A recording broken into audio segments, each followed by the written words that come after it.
gravação. Boa noite a todos, novamente. Muito bem-vindos e bem-vindas.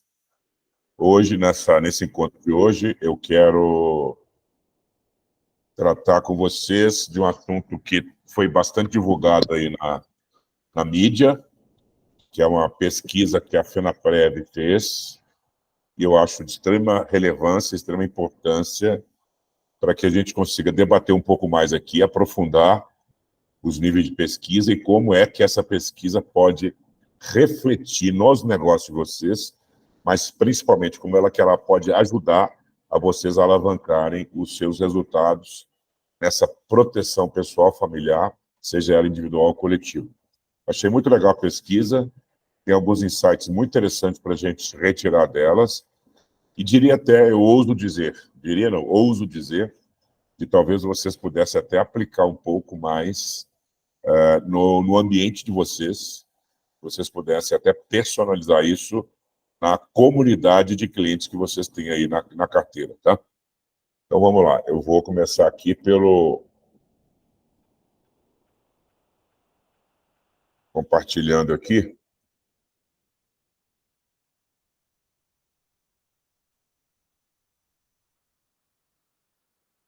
Chegou a tela aí? Sim. Então, essa pesquisa foi feita pela FENAPREV, que é a Federação Nacional das Entidades de Previdência Privada, e também das seguradoras, né, de pessoas. Foi divulgada agora em julho recente, 2023, então ela está bem atual, e aí os resultados dessa pesquisa trazem para todos nós vários desafios e várias tendências, e eu diria mais insights de como é que a gente deve mudar a nossa visão, principalmente do nosso consumidor, cliente da carteira de todos nós aí, tá bom? Então vamos lá. Primeira ideia. Tá meio cortado aí, né? Tá meio cortado? Tá. Vamos colocar no modo de apresentação? Talvez Não, melhor. é porque tá PDF. Ah, tá. Vamos ver aqui. Aí, deu. Mesmo assim. Aí. Tá cortando um pouco, mas tá legal. Tá, ok. Maior agora. Então, vamos lá. Como toda pesquisa, ela tem que ter uma metodologia. Metodologia porque ela tem uma base científica, né? Então, é uma base que é estudada. Bom, muito bem. O que a gente tem aqui? Uma pesquisa que ela dividiu-se em todos os estados, né, das regiões do Brasil, 43% concentradamente na região sudeste, o resto dividido aqui, sul 15, nordeste 26, centro-oeste 8 e norte 8. Ou seja, tem a participação efetiva de todas as famílias brasileiras em várias faixas de renda, que também é muito importante. Então, vamos lá. Foram 2.008 entrevistas, com a margem de erro, tal como é feito na pesquisa de política, 2%, né, 2 pontos percentuais. Os respondentes foram 52% mulheres e 48% homens. Tá bom? Então, está dentro da média brasileira. Se a gente pegar a estatística do IBGE, a gente vai ver que é mais ou menos isso. 51,9, 51,8, 52 contra 48. Essa é a média nacional. Tá? Então, não tá diferente, não. A idade média das pessoas pesquisadas é 43 anos, tá? Sendo a maioria... Está cortando aqui na apresentação. Nem eu estou conseguindo ver. 60... Não, mas aí tá ruim de ver. Casado, eu não consigo ver aqui. Casado, tá vendo? Cortou. Ver se eu consigo ver aqui diferente.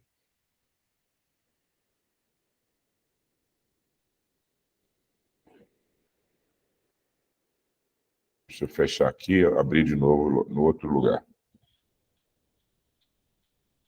Vou abrir aqui.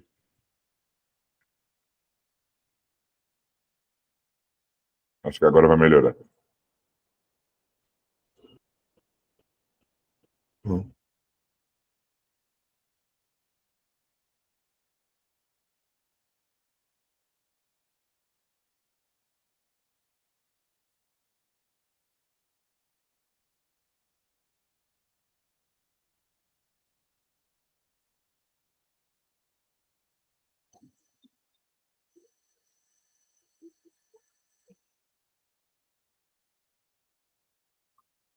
Vê se melhorou agora. Melhorou? Sim. Ok. Agora dá para ver tudo. Agora está ótimo. É que eu estou usando duas telas aqui, quero compartilhar e não consigo. Antes estava melhor, Maurício. Tava, né? Continua. Agora está melhor? Nós estamos vendo todos os dados daquela forma. Está vendo todos os dados? Tá vendo todos os dados? Sim. Eu vou deixar assim mesmo. Muito bem, então eu parei aqui. Ó, a gente pode ver aqui que os casados representam 42%, é o mesmo número de solteiros, 10 separados e 6 viúvos. E 66% desse grupo tem filhos, né? O que é interessante também é que a renda familiar ela está estratificada em várias camadas da sociedade. Então, tem 45% das pessoas com renda até 2 salários mínimos, mais 35% e assim vai, né? E dividido em classes A e B, que é a classe mais alta de renda, 23%, com predomínio da classe C, que é 48%, 29% da D e da E. Ou seja, nós temos uma estratificação social, na minha opinião, bem conceitual do ponto de vista científico, porque está pegando em todas as regiões do país, com várias rendas, várias classes sociais, e com uma idade média muito interessante, que é a idade média economicamente ativa. E outra coisa que é interessante é a representação. 41% vem da região metropolitana, desses grandes centros, e 59% vem do interior. E a renda média aplicada a essas famílias foram de R$ 4.382, tá bom? Então, esses são os dados iniciais que a gente tem que avaliar para fins de pesquisa. Muito bem. Então, a primeira pergunta é: como que a nossa sociedade lida com planejamento financeiro e proteção pessoal? Ok? Passou o slide aí? Oi. Passou? Muito bem. Então, vamos lá. Olha só, o que o brasileiro diz quando a pergunta é planejamento financeiro? Aí começam coisas muito interessantes aqui para a gente ter alguns insights. 82% dizem que planejam financeiramente a sua vida, e esse percentual aumenta para 85% na região sudeste, tá? Que é uma área mais, tem mais nível de educação, né? A média mais alta, educacional. 18% nunca pensam nessa situação de planejamento financeiro. E detalhe, quanto menor é a escolaridade e a renda das famílias, menor será também esse pensamento para planejamento, o que é muito natural, né? Por causa de falta de conhecimento científico, talvez, né? Se a gente for um pouco mais no detalhe, a gente vai perceber que o estabelecimento de metas de curto, médio e longo prazo acontecem em 77% dos pesquisados que têm metas definidas para esse tipo de situação financeira. Isso só para 79%. Mas interessante que dessas metas para os próximos 10 anos, é apenas relatado que 49%, conforme a idade, diminuiu o hábito de traçar metas. Tá? Detalhe. Agora, olha que interessante aqui. Como é que o brasileiro traça essas metas? Desses 77% que estão dizendo que tem metas definidas, ok? 31% estão dizendo que vão poupar dinheiro sem especificar de que forma. Então, eu vou poupar, né? 27% dizem que vão planejar financeiramente trabalhando mais, o que é uma loucura isso, né? E apenas 21% querem fazer investimentos e ter uma noção um pouco mais clara disso. No Sudeste sobe para 25%. Então, olha que mais interessante aí. 4 em cada 10 entrevistados tiveram sua vida financeira afetada pela pandemia, tá? E 43% não se sentem preparados para enfrentar uma situação nova como o Covid. E as previsões da saúde mundial, né, estão já indicando que nós vamos ter, daqui mais um tempo, outra frente pandêmica, né? Não se sabe quando, mas é uma previsão, tá? Ok? Em 2021, esse percentual era de 45%. Então, 40% dos entrevistados não tiveram, né, já tiveram problema financeiro aí das suas famílias. Muito bem. Aí a pesquisa pergunta, quais as ações de proteção foram tomadas em função da experiência com a pandemia? Hoje, 28% disseram que passaram a guardar dinheiro em função do afeto da pandemia. E 23% em 2021 afirmaram, então, isso aumentou, né? Antes da pandemia, 23% guardavam dinheiro, 28% agora guardam em função do processo pandêmico, tá? Detalhe, se os 23% que afirmaram em 2021 que guardaram o dinheiro de fato e tivesse feito, o percentual de brasileiro que hoje se sente preparado seria similar e não teria ficado no mesmo patamar, concorda? Se eles já estavam, 2 anos atrás, 2021, preparados para esse planejamento, em 2023 seria diferente, mas não é tão diferente assim. Veja só o que diz ainda mais esses brasileiros. 23% não definiram as metas e as principais razões para não definir metas seria, primeiramente, a dificuldade financeira e o segundo ponto, não pensar no futuro. Ora, esses desafios apontam o seguinte, olha só, como é que eu vou resolver, eu, brasileiro, que estou dentro desses 2008 pesquisados, vou resolver essa situação. 41%, está dando para ver? O que é que aumenta? Está melhor assim? Estão conseguindo enxergar? Opa. Saiu aqui. Saiu. Estava dando para ver. Ninguém falou nada, eu acabei de colocar o dedo errado aqui. Marco Túlio, você está no celular, você está conseguindo ver? Eu tô conseguindo. Eu tô na rua aqui, acabei de sair de um cliente aqui, mas tá dando para ver. É? Mas parou de compartilhar agora aí mesmo. Pois é, eu dei bobeira aqui, pera só um minutinho. Deixa eu voltar aqui.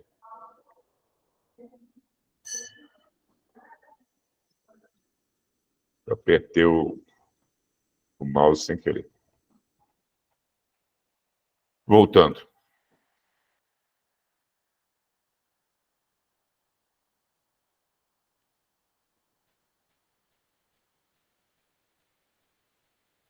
Ok? Voltou?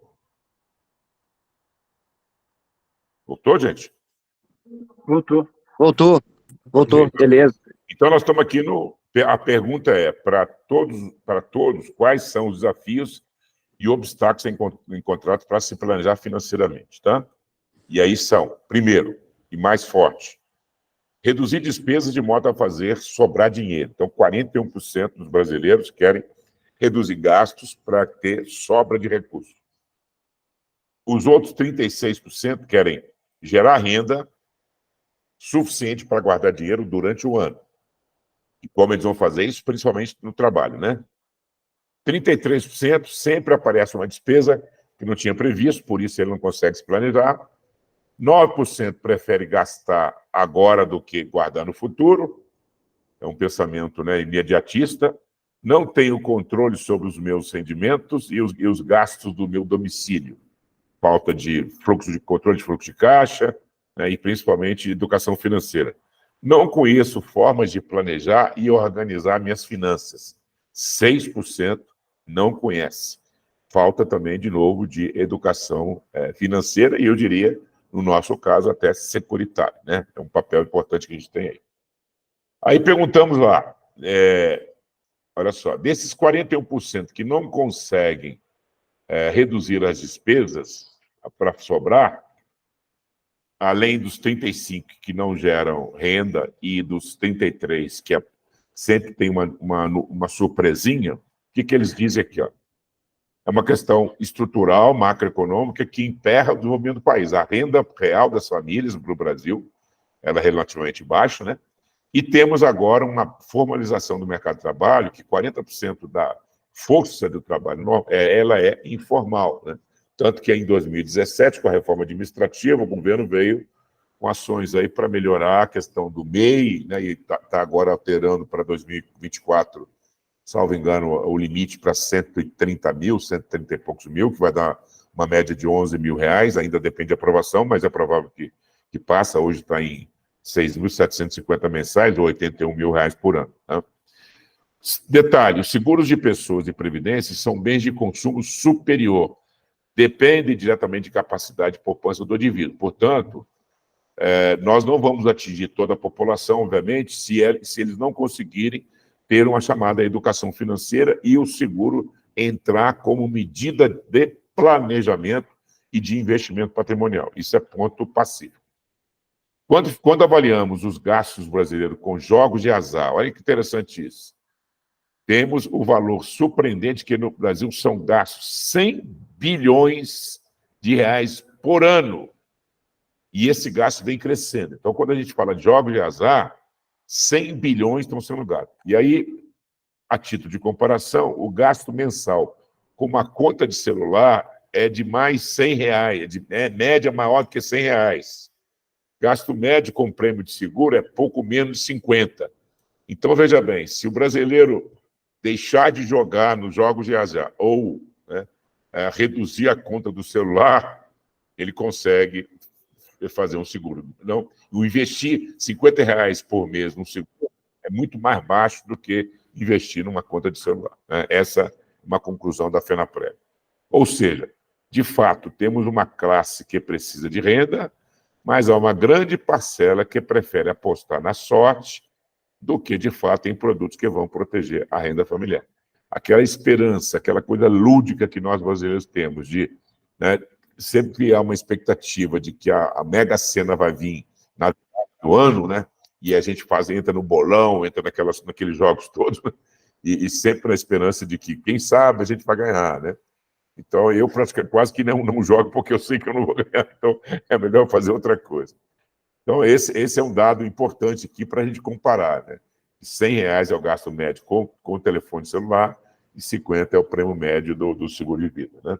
Aqui, perguntaram para os entrevistados qual que é a posse do seguro e da previdência. Aí, em 2021, 26% tinham seguro funeral, em 2023 continua os mesmos 26%. No seguro de vida, em 2021, 17% tinham, e em 2023, 18%. Tá? Invalidez aumentou, isso aqui é devido à pandemia, de 9 para 11%, e a Previdência aumentou também um pouquinho, de 8 para 9, também muito em função de processo pandêmico. O seguro prestamista aumentou de 5 para 7, linhas de crédito, equipamentos, financiamentos, bancos aqui operando bastante, e o seguro de doenças graves, que não tem um comparativo com o 2021, porque não existia. Então, nós já temos 7% da população que declara nessa pesquisa que tem seguro para doenças graves. Eu, particularmente, acho, e boa parte do mercado também, concorda que quase que é um crime aquele corretor que não oferece, quando ele oferece um seguro de vida, ele não colocar doenças graves, é quase que um crime, gente. Isso aí é uma coisa muito séria que precisa ser muito observada por vocês na hora da oferta. Tá? Muito bem. Proteção, aí produtos de proteção à renda. Perguntaram para os entrevistados. Situação, olha que isso aqui é muito interessante, situações que mais preocupam o brasileiro. Primeiro, o campeão deles é medo de não conseguir pagar despesas médicas, que aumentou muito em comparação com 2021. Tá? Passou para 24%. Então, medo de não conseguir pagar despesas médicas. Ora, se a gente pegar esse gancho aqui e traduzir isso numa linguagem de solução, a gente tem várias. Tem despesas médicas hospitalar, tem incapacidade temporária, tem uma série de situações. Tem o próprio seguro-saúde, o plano de saúde, que ajuda. Mas no seguro de vida tem soluções, inclusive, de não levar as pessoas para um nível de valor alto no plano de saúde, porque hoje você tem a telemedicina que pode ajudar bastante, a consulta online. Segundo medo do brasileiro, perda do emprego, ou, consequentemente, perda de renda. Isso também tem uma solução no próprio seguro com a cobertura de perda de renda. Não conseguir se sustentar por um problema de saúde, olha aí, de novo, a incapacidade laborativa, a invalidez por doença, tudo aqui relacionado à solução para seguro. Deixar a família, quarto, deixar a família desamparada em caso de falecimento continua sendo um dos maiores medos, mas com menor intensidade. Tá? Então, olha só, a família desamparada, né, ela é a quarta prioridade. O primeiro é o medo de não conseguir pagar a despesa médica, o segundo, perder o emprego, o terceiro é não se sustentar por um problema de saúde, quer dizer, não poder trabalhar. Né? E quais as ações preventivas que cada um deles propõe a fazer? Olha só, 38% propõe poupar ou investir. 17%, apesar de todos os medos, olha que incoerência é isso, não pretende fazer nada. Então, eu costumo dizer, aí nas minhas andanças, e parte de vocês já ouviram eu falar, eu não acho que nós temos no Brasil uma crise de demanda, eu acho que a gente tem uma crise de oferta. O consumidor existe, e ele tem, claro que nem todos, mas boa parte da população, nós vamos ver os números daqui a pouco, eu achei muito baixo, inclusive, nessa pesquisa, já antecipando para vocês, está em 12%, né, nesse grupo pesquisado. Então, estimativamente, se a gente pegar a classe mais alta, a gente tem na faixa de 17%, 18%. Então, arredondando para 20%, que seja 20%, não temos 20% segurado, nós temos 80% ainda não seguráveis, né? Não 20 segurados, nós temos 80 não segurados, isso é muito, muito interessante. Então, não pretender fazer nada é um negócio que, para mim, é crise de oferta, que a oferta não está chegando para ele. Terceiro, 11% pretendem trabalhar mais, e 11%, sim, querem fazer seguro e previdência. Tá? E desses 11%, a gente divide aqui 7 em plano de saúde, 3 em seguro de vida, 1 em funeral e 1 em previdência. Então, veja que a preocupação maior está relacionada diretamente à questão da saúde mesmo. Né? Estão percebendo, gente, esses insights? Porque, olha, as pesquisas são muito interessantes, na minha opinião, porque elas dão indicadores quantitativos do comportamento de consumo, refletem o comportamento da sociedade, refletem boa parte do pensamento médio da sociedade. Né? Claro que não é todo mundo que pensa assim, mas a média da população está pensando assim no que diz respeito a todas essas regiões pesquisadas. Né? 49% nas capitais, regiões metropolitanas, e 51% no interior. Tá? Daqui a pouco eu deixo vocês... Alguém está levantando a mão aqui. Daqui a pouco eu deixo vocês falar, tá? Renata está doida para falar, né, Renata? Certamente. Está fazendo sentido, gente, isso aqui para vocês, esses insights? Hein? Está fazendo? Porque, olha só, o que eu quero trazer aqui é que, a partir de números, a gente tomar algumas medidas. E se esses números refletirem a carteira de vocês precisam também adotar uma postura muito proativa na direção de atender as demandas ou atender esses medos, né, que os clientes de vocês estão apresentando, tá? Essa pesquisa está disponível, vou deixar o link dela aí para todo mundo, se alguém não baixou, não tem problema nenhum, não. Tá? E vou depois deixar também o link daquilo que a Datafolha publicou, tá bom? Vamos no próximo slide.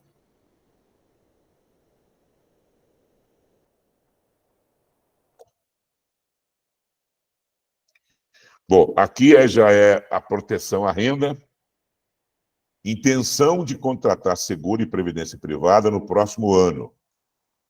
Em comparação com o estudo que a FENAPREV desenvolveu em 2021, o seguro por invalidez e o seguro prestamista são os dois que apresentam um crescimento na intenção de compra, tá? A invalidez é realmente maior do que a própria morte, tá? Então tá aqui, ó. 57% tem intenção de contratar o seguro no próximo ano. É um dado importante.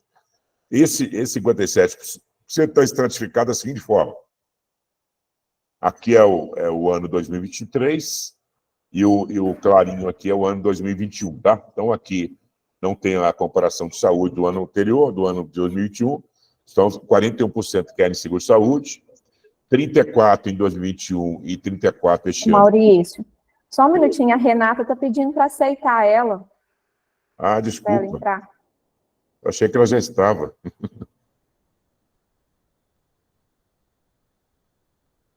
Achei que ela estava querendo falar, olha, para você ver. Agora sim, obrigado. Ô, Renata, desculpa. Achei que você estava querendo falar.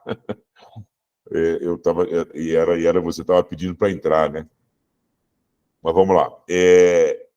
Então, depois temos aqui o seguro funeral, em 2021, 34%, em 2023, 32%, caiu um pouco. O seguro de doenças graves não tem comparativo, 32% querem fazer. Os planos previdenciários aumentaram de 25% para 28%, e o prestamista também teve um aumento aqui considerável, muito provavelmente em consequência da tomada de crédito, né? Esse percentual aumenta após explicadas as coberturas de cada um desses produtos. Olha só que interessante. Quando o entrevistador perguntou, aí a pessoa respondeu. Depois que o entrevistador explicou o que é uma cobertura do seguro de vida, o que é a invalidez, etc., funeral, aí esse percentual aumenta. Todos os tipos de seguro, quando explicados, despertam interesse acima de 80%. Olha que interessante isso. Quando você, corretor, explicar para o seu cliente, você aumenta em 80%. Ele desconhece, por exemplo, que pode garantir perda de renda, desconhece que pode garantir doença grave, desconhece que tem capacidade temporária, etc, etc, etc. Filhos, cônjuge, desconhece. Muito provavelmente ele conhece quando o gerente do banco foi lá e falou: fala do seguro de vida que eu estou numa campanha, fala os acidentes pessoais aqui para bater a minha meta esse mês aqui. Muito provavelmente é isso que ele conhece. E agora, né, diga-se de passagem, eu quero já abrir um parênteses aqui para vocês, que eu achei muito interessante. Agora, no último dia 13 de novembro, em uma semana, a SUSEP, né, vocês sabem disso já, acredito, a SUSEP disponibilizou no seu site. Qualquer cidadão brasileiro que quiser conhecer quais os seguros que ele tem contratado, ele entra lá com a senha gov.br dele e obtém as informações de todos os seguros que ele tem contratado, inclusive bilhetes que eventualmente ele fez em viagens, etc., que às vezes ele nem sabe que tem. Então, olha, seguro de pessoa não entra, né? Ainda, né? Não, tem 800 milhões de cadastros na SUSEP. Então, assim, é muita informação.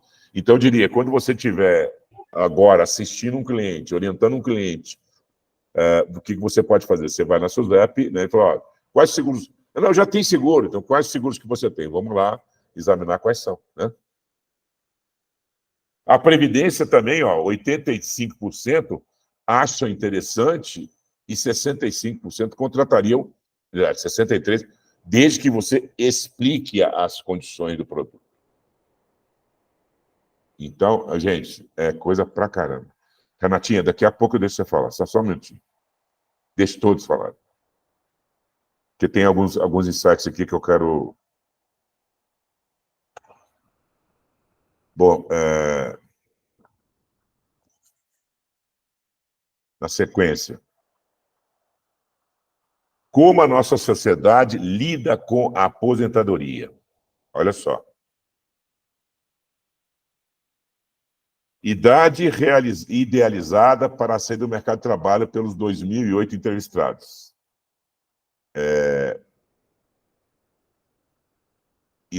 O azul mais escuro é 2023 e o azul mais clarinho, 2000, é a idade que acreditaria que vai dar para parar, tá? Então, olha só.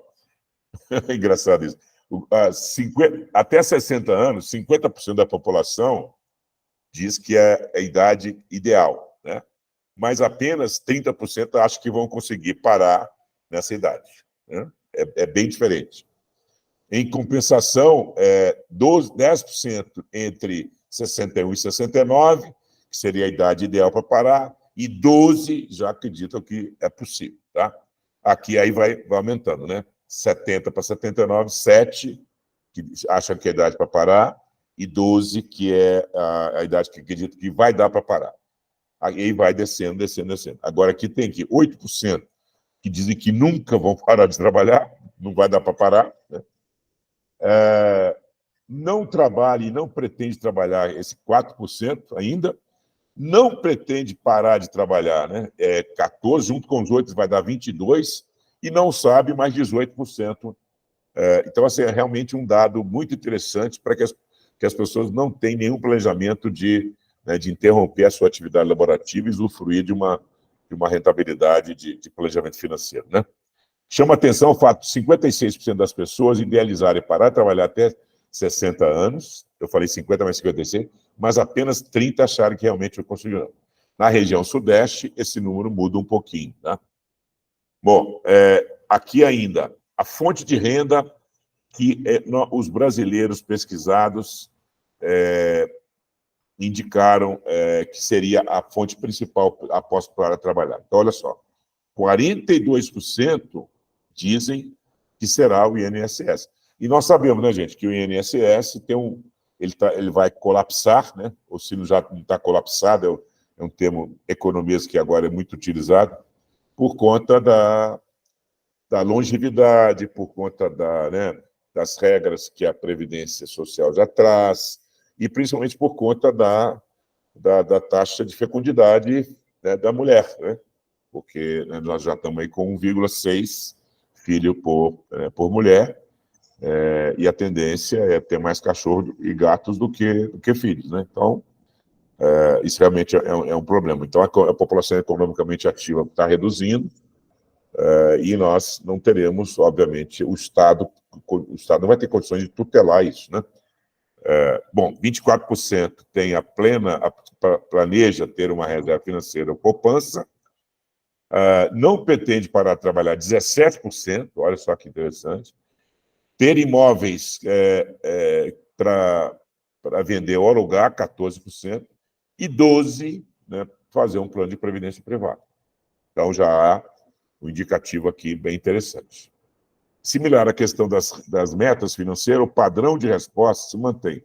Ou seja, em primeiro momento, positivo, mas quando levados a maior reflexão, percebe que o otimismo não se sustenta. A maioria quer parar de trabalhar aos 60 anos, porém, sabe que será pouco provável conseguir. Quase metade pretende depender do INSS, mesmo não sabendo o valor que receberá. Então, mais um motivo aqui da gente fazer um trabalho construtivo para esse grupo, né? Apenas 2% dizem não saber a situação financeira na aposentadoria, mas esse percentual é muito maior se considerarmos que a grande parte dos que dizem que viverão no valor não faz ideia de quanto se de fato receberá. É só para vocês terem uma informação, eu fiz um insight, na verdade uma pesquisa, na paridade, né, quando o teto da aposentadoria era 10 salários mínimos, o que seria hoje R$13.120, então R$13.200, mais ou menos, né? Hoje está em 7.400, 7.500. Até 2003, essa paridade prevaleceu, né? Depois de 2003, nós só tivemos uma correção do salário mínimo acima da correção dos aposentados, consequentemente, isso está se reduzindo, hoje está na faixa de 6 salários, mais ou menos, tá? E a tendência é cada vez mais se reduzir. Bom, esses resultados devem ser avaliados no contexto demográfico, revelado pelo Censo 2028, que demonstrou o envelhecimento populacional, isso é fato real, né? E além de uma retração da taxa de natalidade, que eu falei agora, da taxa de fecundidade de mulher, né? Mais acelerada que o previsto e um processo ainda também de envelhecimento mais rápido do que o esperado, né? Então, as pessoas estão mais longevas e a ideia da aposentadoria por conta do INSS, isso aí não é um pensamento correto, né? Esse gráfico aqui eu gosto muito, porque demonstra a proporção, né? Em 1980, já vou fazer a leitura dele aqui, ó, tá? Em 1980, nós tínhamos 38% da população na faixa de até 4 anos, 0 a 4 anos. 57% de 15 a 64, que é a idade chamada economicamente ativa, e apenas 4% acima de 65 anos. 42 anos depois, essa faixa de quase 40% de 0 a 4 anos reduziu-se para quase 20%, né? Metade. Tá? Então, saiu de 38% para 19,8%. o 57 de população economicamente ativa aumentou para 69. Esse aqui é o chamado bônus demográfico, né? A gente tem ainda uma faixa interessante da população economicamente ativa. Só que alguns economistas já defendem que esse bônus está acabando ou vai acabar num nível menor do que a gente esperava. E já temos quase 11% de idosos, ou seja, acima de 65 anos. Então, gente, isso é muito sério. Redução drástica do nível de crianças na nossa população e aumento também drástico da nossa população acima de 65 anos. Né? Então, é outro dado para se trabalhar. O índice de envelhecimento, a redução, né, a idade média também teve uma mudança.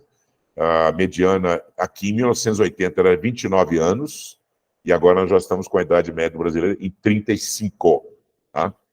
Então, esse é um outro dado muito importante para vocês. Tá? O censo de 2022 já indica, né, aqui uma pirâmide etária deficitária. Está vendo aqui, ó? Aqui é a população economicamente ativa, no centro dela, né, até 64 anos, de 15 a 64 anos. E aí temos poucas crianças e já começa a aumentar aqui a perspectiva dos idosos. Né? Então, também, de novo, é mais outro insight aqui. A necessidade de poupar mais para conquistar maior proteção, por mais tempo, está muito aqui. Então, está aqui, ó. Maior diferença observada nas faixas etárias mais jovens, nasceram menos pessoas do que o esperado, além de uma maior mortalidade que a prevista, que é também muito interessante. A pandemia trouxe isso, mas estatisticamente nós temos na faixa de 20 anos para cima uma perda muito grande de jovens e meninos, homens, por conta do tráfico, né, da bandidagem e tal, que eles se envolvem muito em criminalidade e eles acabam morrendo até 23 anos. Então, isso também é um outro problema muito sério aqui para a gente. Tá? Então, em resumo, necessitamos poupar mais para conquistar mais proteção por mais tempo. Necessidade de fomentar a cultura securitária e previdenciária. E aqui, esse dado eu quero refletir tremendamente com vocês, porque ele é extremamente delicado. Pesquisaram o seguinte, quem gosta de seguro de automóvel, ó, em 2021, do grupo pesquisado, mais ou menos o mesmo número que em 2023, 16% disseram que tinha seguro de automóvel. Tá? E 2023, apenas 12%. Então, tivemos uma perda de 16 para 12. Pô, aí eu estou inferindo, tá? Isso são inferências minhas. Uma pode ser por conta de muita gente deixou de ter carro, período da pandemia, mas eu acho que teve aqui uma migração aí para o mercado alternativo, né? Concorda? Agora, olha só, gente, que interessante. Do grupo que tem seguro de automóvel, 12% dos pesquisados, 54% não tem seguro de vida. Dos proprietários de carro com seguro de automóvel realizado, 54% não fizeram ainda seguro de vida. Aí perguntaram, né, o entrevistador foi lá e falou, então quer dizer que o seu carro vale mais do que a sua vida. Ah, não é bem assim. Não é bem assim. Aí já 71% disseram, de fato, devem repensar a proteção à sua família. Então, de novo, dos segurados de automóvel, 54% não têm seguro de vida e 71% manifestam-se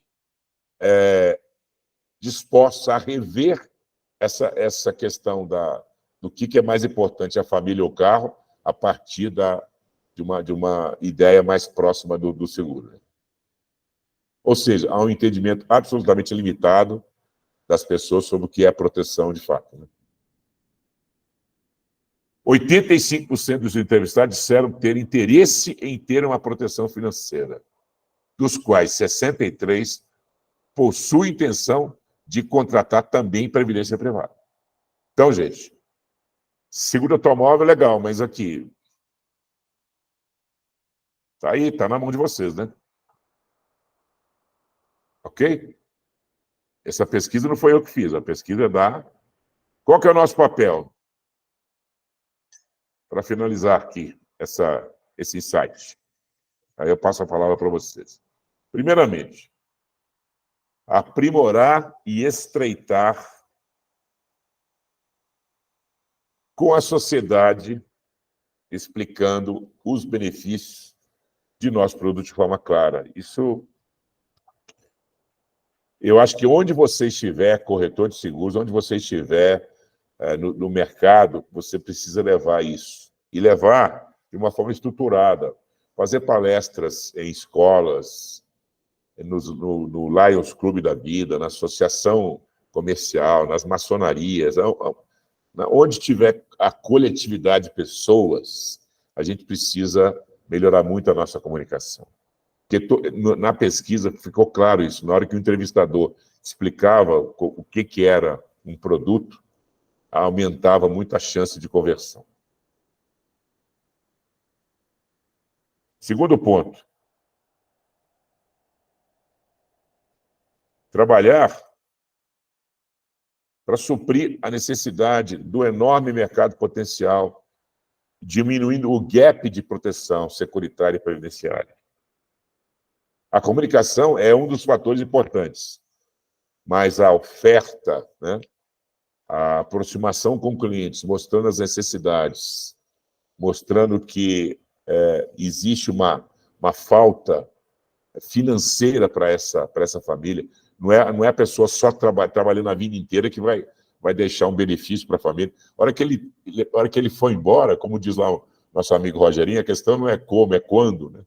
É quando. A hora que ele for embora, ele interrompe e o INSS vai dar um pecúlio, um seguro suficiente? Claro que não vai. Né? Então, é nossa obrigação fazer isso. Contar cada vez mais com corretores como grandes aliados no propósito de reduzir o gap de proteção. Ou seja, a gente sabe que nem todo corretor vai ter esse engajamento, vai ter essa pegada, vai ter essa atitude. Né? Mas eu acho que se a gente em cumprir uma função social, eu acho que a gente consegue. Né? Eu acho que isso é importante. Tá? E, por último, trabalhar junto ao governo para permitir a estruturação de produtos cada vez mais flexíveis e customizados. Né? A gente está vendo um movimento muito grande da SUSEP em reformulações, em mudanças. Eu mostrei para vocês nos encontros anteriores, um dos encontros anteriores, os grupos de trabalho que foram feitos, né, com a sociedade para discutir com os especialistas, inclusive até a questão da neoindustrialização. Aqui tem uma grande expectativa da gente sair com o seguro universal, que é aquele que é trabalhar nos Estados Unidos com o Universal Life, né? Que é um seguro que tem uma equalização de tarifa muito legal, mas, logicamente, com capitais segurados que vão se reduzindo ao longo do período, porque quando você é novo, né, quando o segurado é novo, você precisa de muito mais capital do que na idade mais alta. Muita gente pensa ao contrário, porque a garantia não é a morte, a garantia é principalmente em vida, né? Principalmente a invalidez ou a incapacidade de trabalho. Então, isso está sendo olhado pelo governo, a gente fica na expectativa. Mas, basicamente, é isso que eu queria mostrar para vocês aqui hoje. Tem mais coisas que eu vou deixar o link, deixa eu ver se dá mais um tempinho aqui, acho que dá. Se vocês quiserem, vai lá no meu Instagram, você baixa, tem um link lá para vocês baixarem, já tá, deixei até na minha bio, para vocês baixarem, uma pesquisa, o complemento da pesquisa que está lá foi publicado deixa eu abrir ela aqui, vou fechar aqui e abrir ela.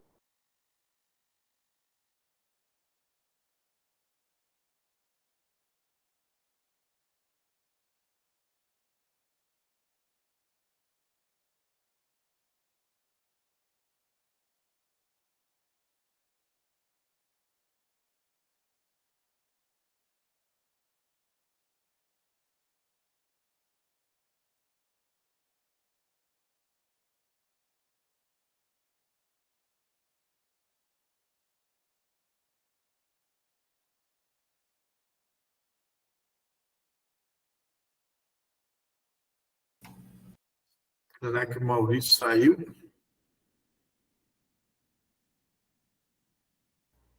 Eu acho que ele foi tentar pegar o link da bio e saiu sem querer.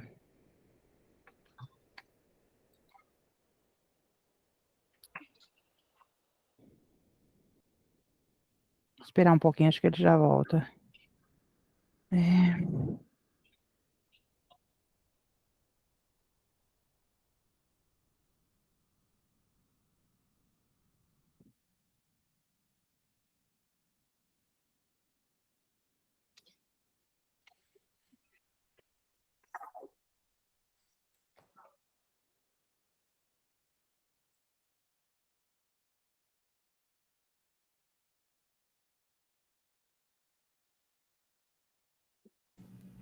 Voltou, né, Maurício? Tá mudo. Tá mudo. Mudo. Estava falando pro vento aqui. Então, Tranquilo, acontece. quero ouvir os comentários que vocês têm aí, por favor. Antes que eu abra aqui a outra. Estão me ouvindo? Sim, eu te ouço, alto e claro. Então vamos lá, quem quer comentar? Comentar sobre o que, Maurício, que eu achei que tu não ouvi. Sobre o todo que foi apresentado hoje, Bom, a primeira pergunta é a seguinte, vamos fazer uma pergunta coletiva. Os dados da FENAPREV, ou da pesquisa da FENAPREV, trazem insights para vocês? esse que foi apresentado para mim, sim. Sim ou não? Sim, Nossa, eu perdi. Trazem insights para vocês? Sim, trazem, Sim. com certeza. A gente tem que parar. Não ouvi nada. Fazer o... Tá me ouvindo, Maurício? Não estou ouvindo, não. Então você está fora. eu te ouço. Não está ouvindo? Está fechado? Não tá não, professor, ele tá falando, tô ouvindo ele. Nós estamos te ouvindo e você não Oi. está nos ouvindo. Não estou ouvindo. Espera aí. Esse material que foi apresentado hoje são esses dados aqui, professor, que está na sua... Parece que ele saiu de novo. Voltou. Está mudo o seu telefone, seu som. E agora?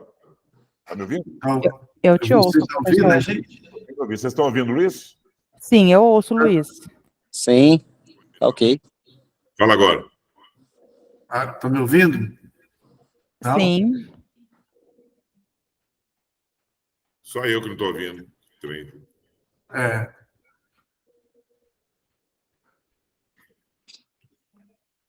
A tecnologia hoje está batendo muito. Espera aí só um minutinho. outro aluno, o senhor ouve, professor? Alô, alô. Todos estão me ouvindo, né? Mas eu não ouço vocês. Fala aí, Marcturi. Fala aí, Cíntia. Oi, tô falando aqui, professor, o senhor Às vezes o ouve? microfone do Luiz. Tá dando para escutar Oi, todo oi. mundo aí, normal. Oi, Está me Maurício. ouvindo? Está ouvindo, Maurício? Todos estamos falando, professor. Ele tá ouvindo, ele não está ouvindo nada, só nós que estamos ouvindo. É. Deve ter um jeito. Ele tá de fone? Pede para escrever aqui no chat para ele tirar o fone, ver se ele consegue ficar sem Agora. fone. Agora sim. Agora veio.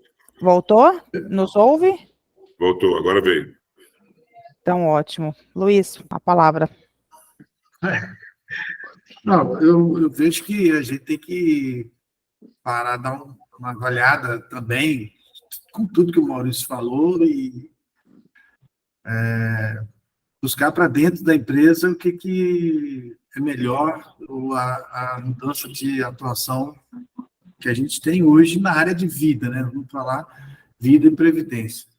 O que eu percebo, assim, a previdência, quando eu fiz um curso na UNA, seguros e previdência, há muito tempo atrás, já se falava que a previsão era de um limite de 3 salários mínimos para os aposentados aqui no Brasil.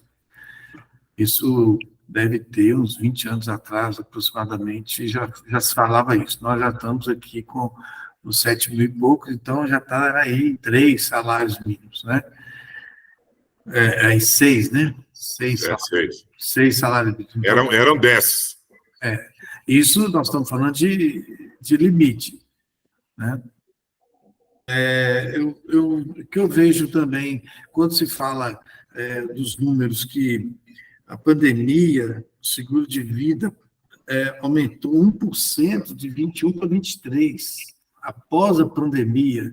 O que antes estavam dizendo que o seguro de vida estava ultrapassando o automóvel, estava com um crescimento muito grande, de repente, a pandemia não fez essa mudança de comportamento, nem no consumidor e nem nós, talvez, porque a gente não conseguiu fazer o crescimento do mercado aí, vendendo. Porque se o seguro de vida aumentou 1%, é muito pouco, né? Em relação a tudo que a gente viveu, de mortes e de invalidez. Não, mas calma lá. Você tem aí, deu um parênteses. Só na pandemia foram mais de 8 bilhões de indenizações por motivo de Covid, cuja cobertura até não existia. O mercado definiu a garantia, boa parte das seguradoras, e pagou-se quase 200 mil processos sinistros, 200 mil mortes, com mais de 8 bilhões. Mudaram as condições gerais, né, por conta disso. Eu concordo com você que o mercado segurador pagou, devolveu para a sociedade. O que eu estou dizendo é que as vendas em seguro de vida não aumentaram, apesar de tudo que a gente viveu de pagamento, de mortes perto de nós, né? Não, mas aí temos que olhar duas coisas, Luiz. Não é só a pesquisa, não. A gente tem que ir lá nos dados da SUSEP, se não me engano, está em torno de 12% o acréscimo da arrecadação de seguro de vida do ano passado para este ano, tá? Mas essa pesquisa aqui fala que de 21 para 23 cresceu 1%. Sim, mas isso é dado de 2.008 pessoas. Entendeu? Tá. Aí se você pegar o macro... É uma amostra, né? É uma amostra. Entendi. Bom, por enquanto, deixa só esse comentário, eu vou estudar os outros aqui. Tá. Eu coloquei aqui no chat algumas coisas para que são insights. Medos, proteção, gaps, ofertas, o papel do corretor, principalmente, né? A comunicação no mercado. Uma coisa que eu vim pensando aqui, aí está um pouco do meu perfil, né? Eu acho que a forma de crescer, de atingir o maior número de pessoas, é se nós, corretores, pudéssemos focar mais no seguro de vida empresa. E aí você aumenta a massa segurada em muito mais do que no trabalho individual. E aí, pegando a pesquisa, que a média salarial é 4.300, se não me engano, que era isso. Isso. Qual que é o ticket ideal para uma pessoa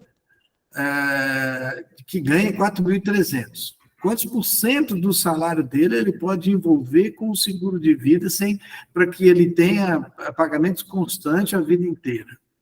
5%? Daria Você lembra, Luiz, que a gente reais? falou Você lembra que a gente falou das duas estratégias B2B, B2C, B2C, B2B2C? Sim. Então, eu acho que a forma da gente atingir um número maior de pessoas é através do seguro-empresa. Se a gente convencer os empresários pequenos, micro, pequenos, médios, e os grandes já fazem, né? Mas o pequeno e o médio empresário a contratar seguro de vida para os seus funcionários, levando em consideração tudo que viveu aí de pandemia, nós vamos fazer um crescimento maior de pessoas atingidas do que a venda individual até. Eu acho que é uma boa estratégia, sim, só que basicamente para atender convenções coletivas. Porque o seguro da empresa é da empresa, não é do funcionário. Quando esse funcionário sai da empresa, ele não continua com o seguro. Então, se você quer fazer um trabalho, por isso que tem duas estratégias, eu acho que você pode usar as duas. O B2B, que é você tratar negócios com empresas, ou empresários, para proteger a coletividade, mas não deixar de fazer dessa empresa o seu trampolim, vamos dizer assim, para você explorar os diretores, os gerentes e todo aquele corpo lá. Que aí você faz um negócio personalizado. Aquele tem filho, aquele tem cônjuge, né? Porque o seguro da empresa é da empresa. Boa parte das empresas até pagam para os seus empregados por força de uma questão obrigacional que é legal. Mas não é um seguro legal, perfeito, né? Você sabe disso. Mas o mercado poderia atuar igual faz no seguro-saúde. O cara está lá no seguro-saúde, paga pela empresa, quando ele sai, ele recebe o direito de continuar pagando no valor que ele está pagando lá na empresa. Eu não estou condenando. Nós temos que ter uma forma no seguinte, de acompanhar mais de perto o turnover da empresa e ir atrás dessa pessoa e ofertar o seguro para ela. Agora, se o mercado também pudesse colocar a possibilidade dele sair pagando aquele mesmo custo durante um período de 2, 3 anos, também Por exemplo, se você pegar a convenção coletiva dos corretores, das empresas corretoras de seguros, os seus funcionários, você tem que contratar um seguro de vida para eles, com capital de morte 12 vezes o salário dele, e para invalidez por acidente 24, com uma assistência funerária pequenininha. Mas tem um limite de 23 mil, qualquer coisa, que é o capital. Então, como é que você vai proteger o seu funcionário de verdade, mesmo sendo um plano empresarial? Você não vai, com 23 mil reais, você não vai proteger essa pessoa. Concorda? Por mais que o salário seja baixo, não vai proteger. Ou vai proteger por um período muito pequeno. Né? Alguns conceitos de ausência da contribuição de renda da pessoa na família é na ordem de 36 meses. Em média, é nessa faixa aí. O que a gente tem que estar ofertando é em torno disso. 36 meses para a família. Eu estou falando cumprir a renda, não estou falando das outras despesas. Eu trabalharia com 60. Estou falando de cumprir a falta de renda, não de pagar inventário e outras despesas mais. Eu colocaria 60, mínimo de 60 meses. Mas mesmo assim, Luiz, se comparar 36 meses, como você citou, para uma pessoa com uma renda aqui vamos chutar aqui por baixo, aqui R$ 1.500, que seria próximo da nossa base, daria aí aproximadamente R$ 54 mil, e a convenção prevê 23 e pouco, 25, eu arredondo para 25 aqui, né? Então, realmente, ainda é pouco.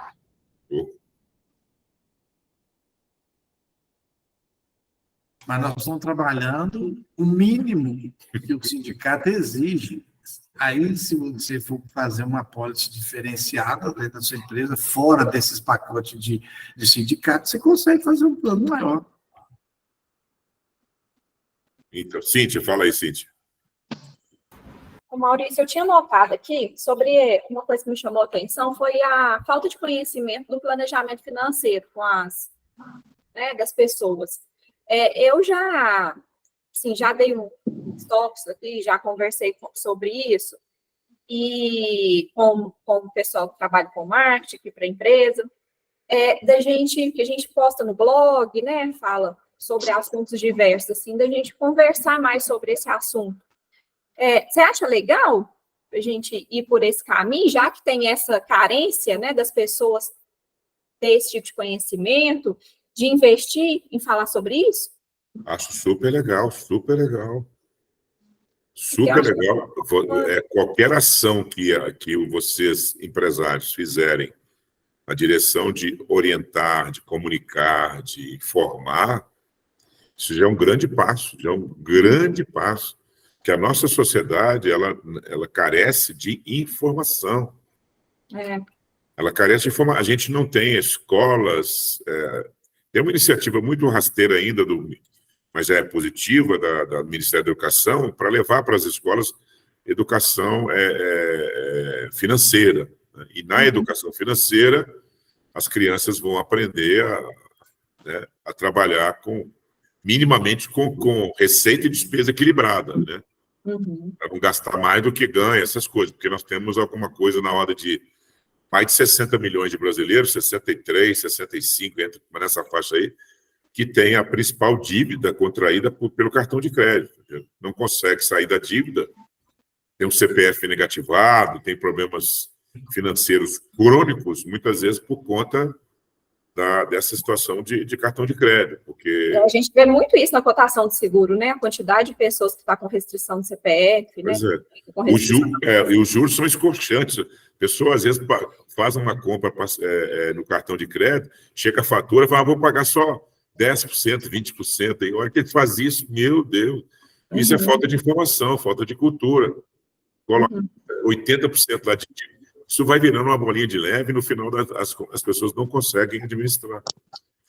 Foi dois pontos assim que eu anotei, foi essa questão, né, de falar sobre isso com mais frequência, e dessa questão dos medos também, né, de pegar esse medo, né, que as pessoas... E você observou que quando o pesquisado ele é informado de como funciona o produto, o seguro, ele tende a mudar o seu conceito, e a propensão de compra passa a gerar em torno de 80% de possibilidade de conversão. É muito diferente.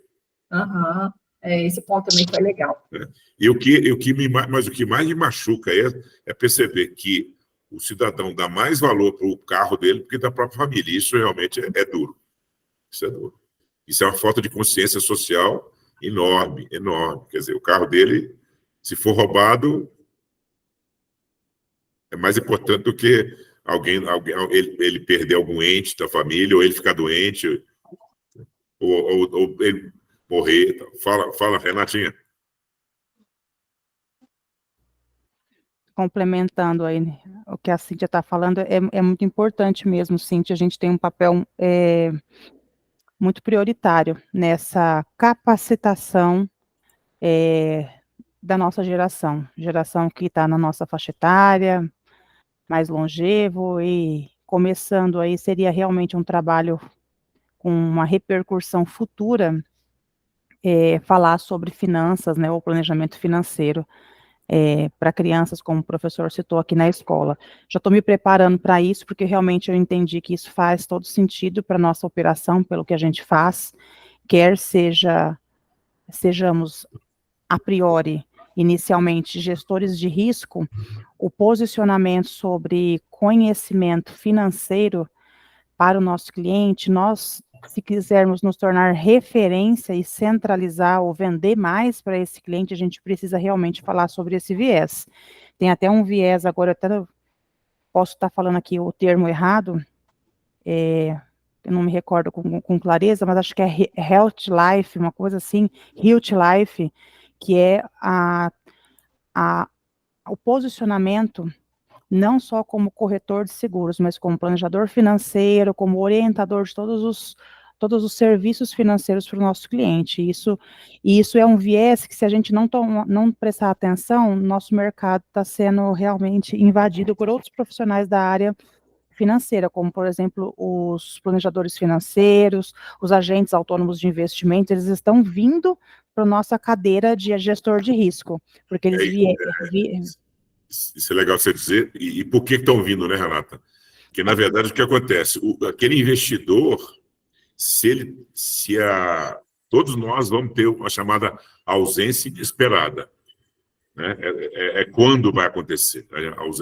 Nós vamos nos ausentar uma hora. Né? Então, de repente, você está fazendo os investimentos lá, está aportando recursos nas LCI da vida, LCA da vida e tal, fazendo renda variável, aplicando, está movimentando lá. De repente, você morre. Aí o que acontece? Você deixa de aplicar. Todo aquele recurso lá vai ser resgatado pela família, né? Como herança, vai entrar no inventário.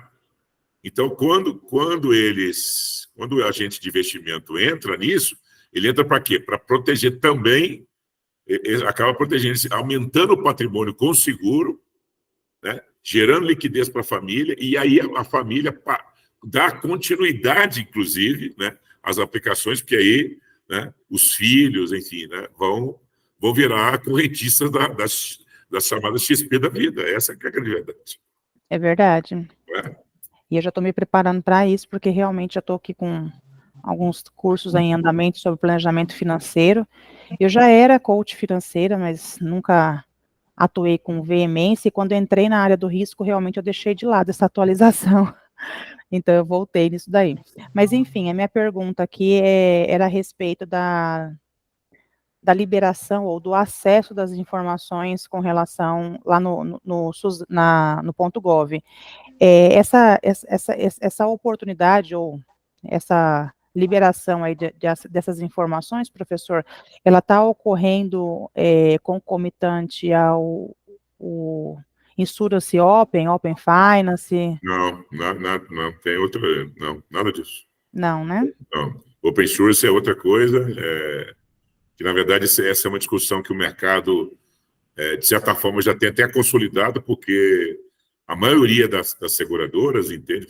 Pelo menos que eu já ouvi, inclusive os CEOs de algumas empresas dizendo, olha, o Open Source já funciona no mercado, porque quando o cliente quer uma cotação, ele tem toda a liberdade de pegar os dados dele e cotar em uma, em outra, e isso, o mercado, né, segundo esses CEOs, já opera dessa forma, com liberdade de todo mundo cotar o mesmo seguro. Então, não há nenhum problema, e eu, de certa forma, concordo com ele, né?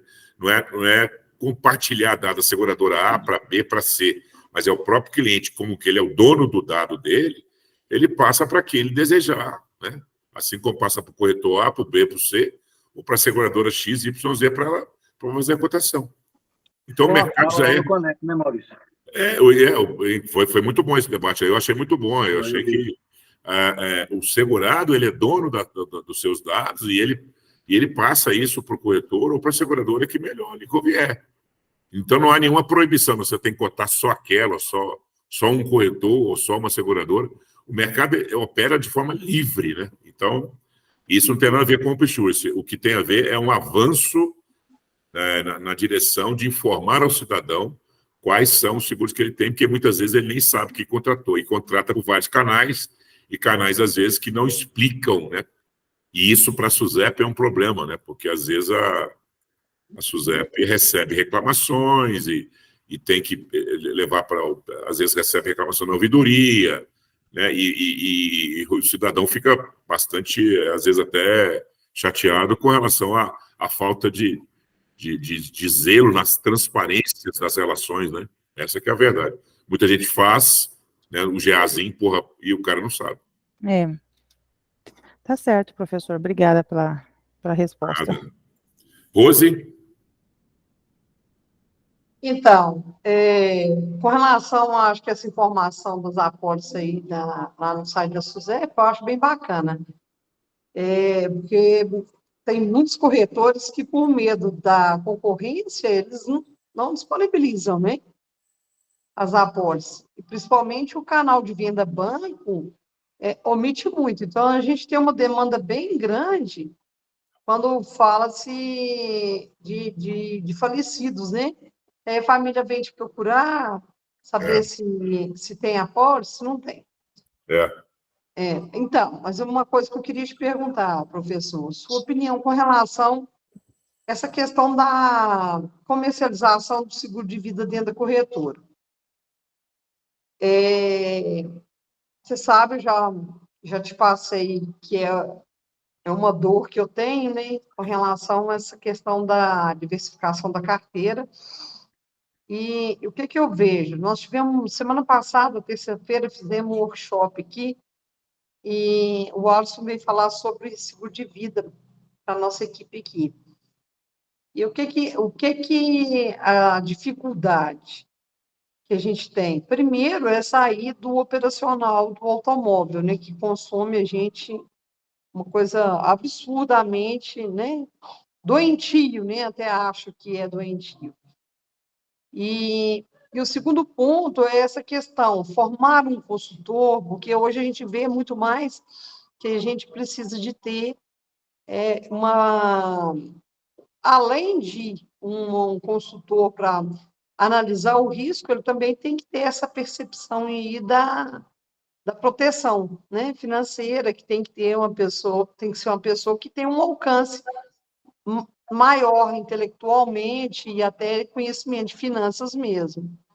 Como que você vê isso aí na prática? Como que o mercado está comportando? O que está dando certo aí dentro das corretoras? O que eu não recomendo é fazer o que muita gente tentou fazer, colocar a menina do vida. A menina do vida não funciona. Você já contrata uma funcionária, né, com uma boa aparência, charmosa, bonita, e manda visitar os clientes. Isso não vai resolver. A menina do vida não é assim que funciona. Já tentamos algumas vezes a menina do vida aqui. Isso definitivamente é a última tentativa que deve ter. Eu acho que isso depende muito. Quando você fala em dor, quando você fala em tempo dedicado demasiadamente a um determinado produto, isso aí tem um apelido, chama-se gestão de processos.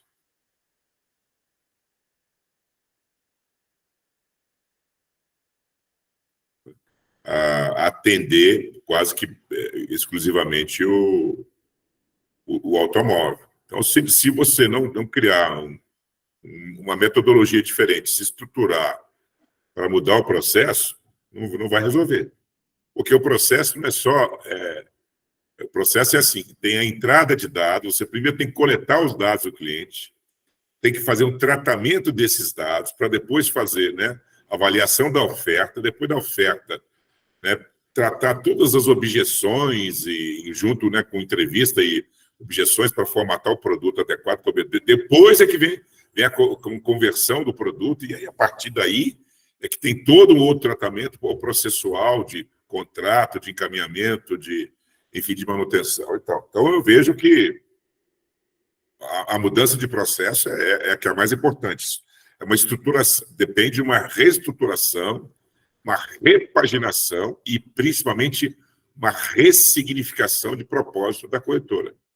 Eu não vejo outra forma, senão pelo ressignificado, porque muita gente tem no seu propósito, eu vou atender patrimônio, automóvel e proteção de ações. Agora, se você se propõe a proteger, além de patrimônio, pessoas, responsabilidades civis, obras, logística e produção, etc., você tem que remodelar completamente a sua empresa para atuar dentro de uma estrutura que permita atender o cliente na totalidade das suas necessidades. E como é que você faz isso, né, em termos de atendimento? Você precisa fazer uma divisão departamental, você precisa fazer uma divisão de responsabilidades, e, principalmente, você tem que ter um time muito capacitado, qualificado e treinado para desenvolver cada uma dessas fases. Né? Porque não dá para misturar automóvel com vida, isso é impossível. Não dá para misturar seguro de equipamentos, de agronegócios com seguro de carro, ou de vida, ou de saúde. Acho que, sabe, são coisas bastante distintas e que necessitam de uma estruturação mesmo. Acho que, e aí é você identificar quem do seu time tem mais vocação para A, para B ou para C em termos de produto. Se não tiver, tem que contratar, tem que selecionar bem, tem que treinar e fazer esse planejamento, mudando os processos, mudando a estrutura e criando divisão de departamentos e com uma equipe altamente qualificada. Eu acho que o caminho é esse. Sim, Renata.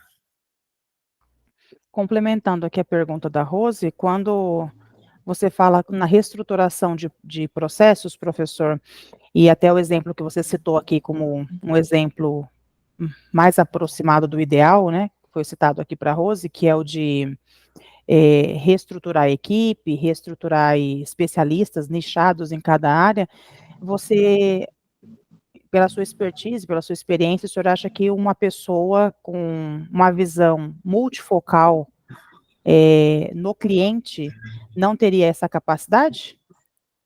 Acho que não. Entendi. Não, acho que não, porque ele vai sempre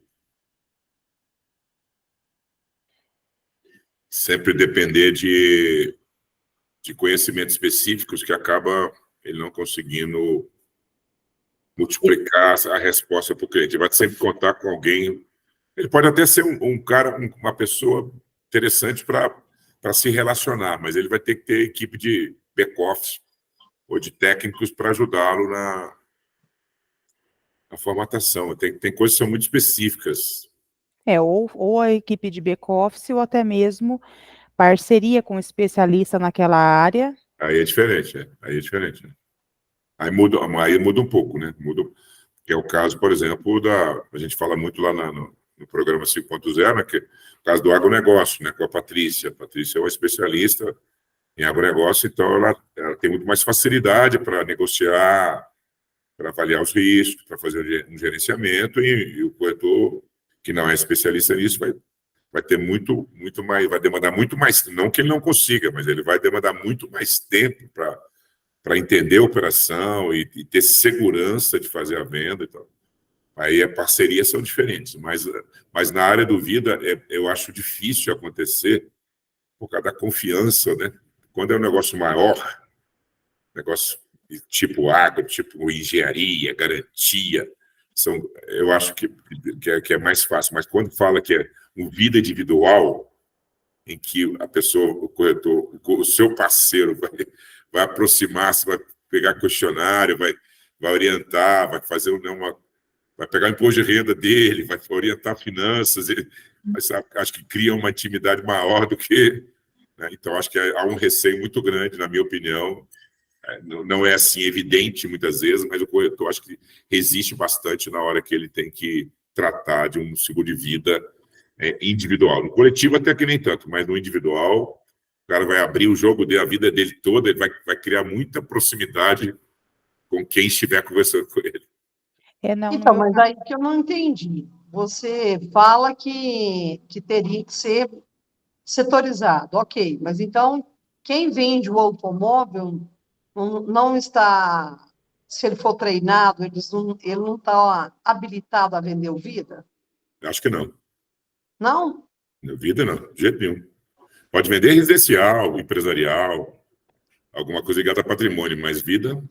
Mas então não entendi, porque você falou que a menina do seguro não funciona. E como que seria, então, isso? Então você não entendeu a minha fala. Eu falei que você precisa mudar os seus processos, você reestruturar em termos de equipe e fazer uma divisão departamental, onde você vai formar time de especialistas. Ou seja, você vai ter um departamento de automóvel, vai ter um departamento de vida, vai ter um departamento de, sei lá, de agronegócio, vai ter um departamento de patrimônio, equipamentos, garantia e de seguros especiais, vai ter divisões departamentais, em que cada time é um especialista. E aí Mas aí o contato com o cliente vai ser dela. A Rose que faz o contato, entende a necessidade. Pode ser dela, como pode ser da equipe também. Ela pode delegar isso, depende da tipologia de cliente, depende da necessidade, depende da demanda. Pode formar time de comerciais também, de equipes comerciais, pode fazer também. Depende do volume, depende. Então, né? Principalmente do tipo de cliente e do volume. Entendi. Né? Mas eu acho que quem vende automóvel, vender vida, não vai conseguir.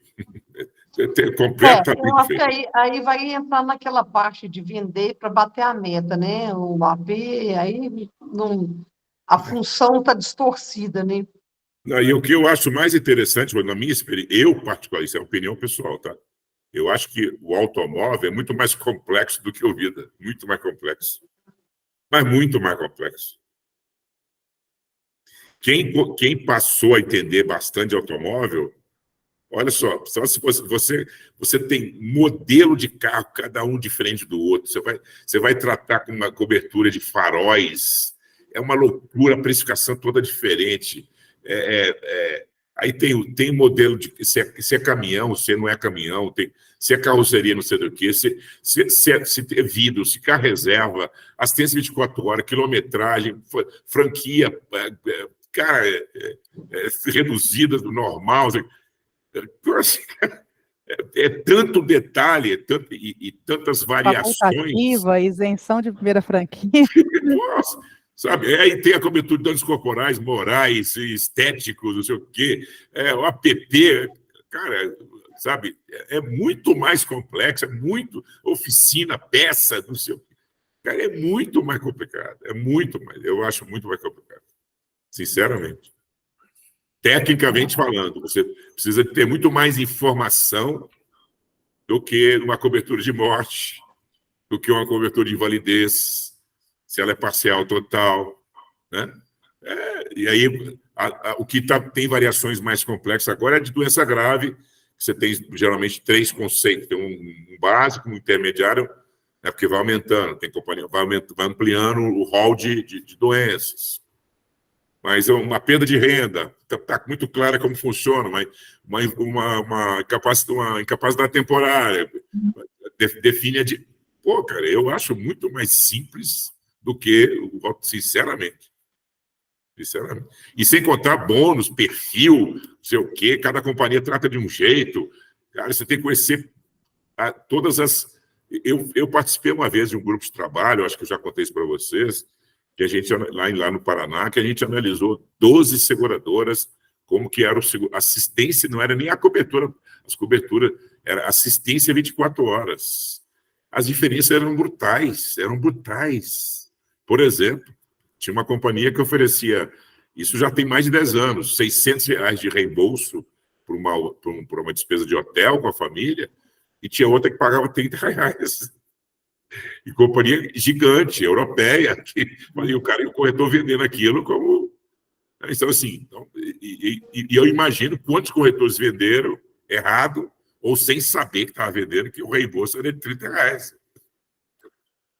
Né? Então, tem aí assistência funeral, não sei o que, limitada. Já vi regras de limite de caixão, não sei o que, de urna, sabe? Não tem carbideira, não tem cremação, tem limite. Então, é muito mais complexo, na minha opinião, é muito mais complexo. Sim, Luiz, pode falar isso. O Luiz é especialista nisso, pode falar melhor do que eu. Não sou especialista, não. O que veio aqui de ideia é que hoje a venda do automóvel, né, ela está muito no pagamento do cartão e agora com o advento do parcelamento sem juros, os parcelamentos estão ficando mais extensos, 10 vezes, 12 vezes, a grande maioria dos clientes. Eu acho que isso facilita de a gente acrescentar junto de um primeiro estágio de contato ao cliente, uma proposta de seguro de vida paga parcelado também, já que ele tem ali o hábito de fazer o seguro de automóvel parcelado, você vê um valor que não vai onerar muito aquele momento ali da primeira conversa, para você já começar ofertando o seguro de vida para o cliente do automóvel. Mas é como a Rose falou, vira para bater meta, Luiz. Tem que tomar muito cuidado com isso. Eu não digo bater meta. Quando você fala de montar a equipe, né, estruturada, assim, separadamente, muitas das vezes aquela equipe, aquele profissional, ele já está lidando com aquele cliente ali. E o cliente, quando liga na corretora, vai procurar aquele profissional ali na corretora. Então, eles têm um vínculo ali, às vezes, mais com aquele profissional, e aí, na hora de vender um outro produto, uma residência ou vida, ou qualquer outro produto, também pode ter um facilitador. Lógico que a venda de automóvel tem todas essas particularidades que você falou, mas a proximidade ela gera confiança, é o que nós ofertamos para o cliente, é confiança. Então, você tem um funcionário dentro da empresa que oferece confiança para o cliente, se ele ofertar, agora o que cabe ali, pós esse início de conversa, ou aceitação até de compra do seguro de vida, você fazer um trabalho um pouco diferente aí, de ofertar uma consultoria maior, entendeu? Eu acho que a Renata já participou e o Vicente também, que não está aqui. Mas nós vamos ter que dar uma aula para vocês de braiding. Vocês têm que aprender braiding. A sua Então, fala traz aqui. Hein? Traz aqui. Não, nós já falamos lá no programa. Sim, Acho que mas traz aqui de você lembra? novo. Você lembra que nós falamos? Marca pessoal, a diferença de marca pessoal e marca empresarial. Braiding, as empresas precisam trabalhar com projetos de braiding. Isso que você está falando, Luiz, é pensamento de marca pessoal, não é assim que funciona. As empresas precisam pensar na sua marca. Você precisa pensar na LC Corretora, e não no Joaquim, Ginho, Antoninho, entendeu? Joãozinho, Mariozinho. Não. Porque esses caras, esses colaboradores, estão dentro da sua marca, estão dentro do seu grading. E quando eles atuam, eles atuam em favor da marca. E esse vínculo que você tem que criar é da empresa, é da sua marca com os seus clientes. Não, concordo com você. Não estou falando de ninguém que tem produção e que saiu da empresa aqui vai com a produção junto com ele. Não estou falando de funcionário da empresa. Pois é, mas nós, da LC Corretora, estamos ofertando um seguro de Isso. automóvel aqui com um seguro de vida, né, para atender você. Não é. Primeiro que eu nem tenho vendedor aqui. Né? Essas experiências são negativas. Então, mas existe seguro de automóvel?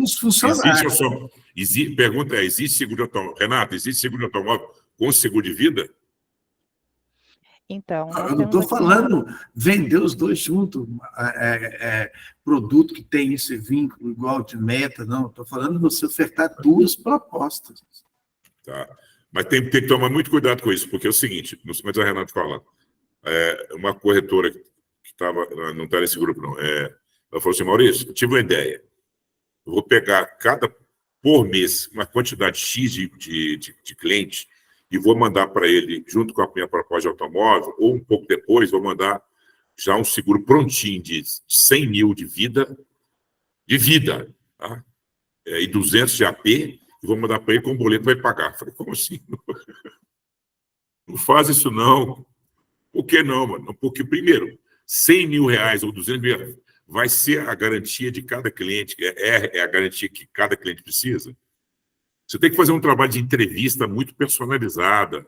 O seguro mais de vida tem que ser muito tailor-made, tem que ser mesmo para atender a necessidade específica de cada cliente.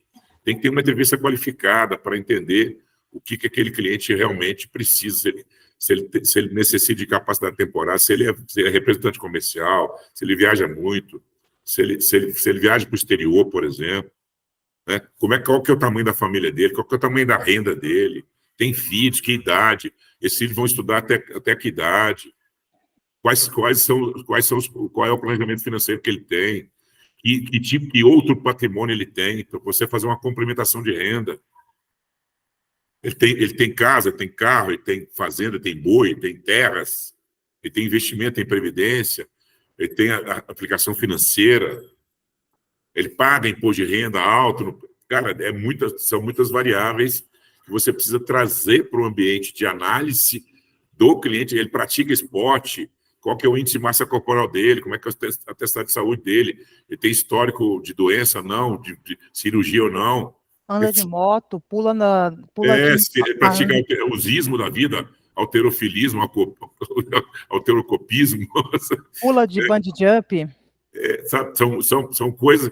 Então, assim, sabe, não é o cara, acho que do automóvel, o cara do automóvel até pode fazer uma abertura de porta. Olha, ô Luiz, nós estamos aqui, estou te ligando da LC Corretora, porque você é nosso cliente há 5 anos no automóvel aqui, nós estamos observando que você ainda não contratou seguro de vida conosco. Seguro de vida não fez investimento patrimonial e nem está se protegendo pessoalmente. Não vai falar seguro, não. Vai falar de outra forma. E aí eu vou pedir um especialista para entrar em contato com você. O Maurício vai entrar em contato com você, legal? Ou a Cíntia, ou a Renata, ou a Rosa. É isso, assim que você vai fazer. Não é o cara do automóvel que vai ter essa pegada toda, entendeu? Porque o automóvel vai falar de mecânica, de peça, de oficina, de reboque, sabe? O cara do vidro vai falar diferente, vai falar de outra coisa, sabe? Mas, Maurício, aqui como o Luiz tem uma... O Luiz me corrige se eu estiver equivocada, mas o Luiz, eu acho que ele tem um viés de atendimento muito próximo do meu. Ele é praticamente eu keep, né? Deve ter aí alguém aí no suporte operacional, Isso. mas é praticamente ele Isso. que tem o relacionamento com o cliente. Isso. Então, tem uma pegada aqui, Luiz, não é difícil de você começar a estender isso. Na renovação do auto, já que você tem mais expertise aí no auto, você oferecer para o seu cliente, se ele deseja estender a cobertura de vida para fora do veículo dele. A Sancor fez muito isso com a gente, deu muito treinamento. Você gostaria de estender a proteção da sua vida para fora do seu veículo? E o cliente ia falar, o quê? Hã? Aí você fala, não, ó, na sua apólice de seguro de auto aqui, que eu já te atendo há tantos anos, tem aqui a cobertura de morte, invalidez por passageiro, né? Abrange passageiros do seu veículo, você, passageiros do veículo terceiro, mas se você estiver andando de bicicleta, atravessando uma rua, acontecer alguma coisa, não vai te proteger, só vai te proteger se você estiver dentro do seu veículo. Eu tenho aqui uma possibilidade de a gente transferir esse amparo para você em qualquer local que você esteja. E aí você começar ofertando para ele, nem que for diminuir um pouco, se for o caso, cobertura de APP no alto, mas não extinguir, porque vai proteger passageiros, né, enfim, e aumentar uma apólice de vida de morte ou invalidez inicialmente, sem agregar aí inicialmente doenças graves ou DIT, e estreitando o conhecimento de todos esses questionários aí que o professor citou, estreitando, conhecer isso do cliente. Como é você que lida diretamente com ele, natural que você tenha uma abertura maior, e aí futuramente você vai atualizando essas apólices que você emitiu só de morte e invalidez e complementando nos próximos anos, acrescentando uma doença grave, alguma coisa, e vai dar certo. Quem usa também essa tática é a MBM, tem usado muito essa tática deles, de aumentar o app e tal. Nós temos que achar uma forma de ofertar. Né? Gente, eu vou interromper aqui. Acho que é por aí. A gente continua falando, mas eu vou interromper só a gravação para não ficar muito extenso. Tá? Mas eu queria antes tirar foto aí com vocês aí. Quem tira aí, quem printa a tela aí. Ô, Zé Eduardo, aparece aí. Rose, aparece aí. Fabiana, aparece aí na tela. Isso. Arrumou o cabelo, né? Você dá um print aí. Alguém daí, eu não sei não.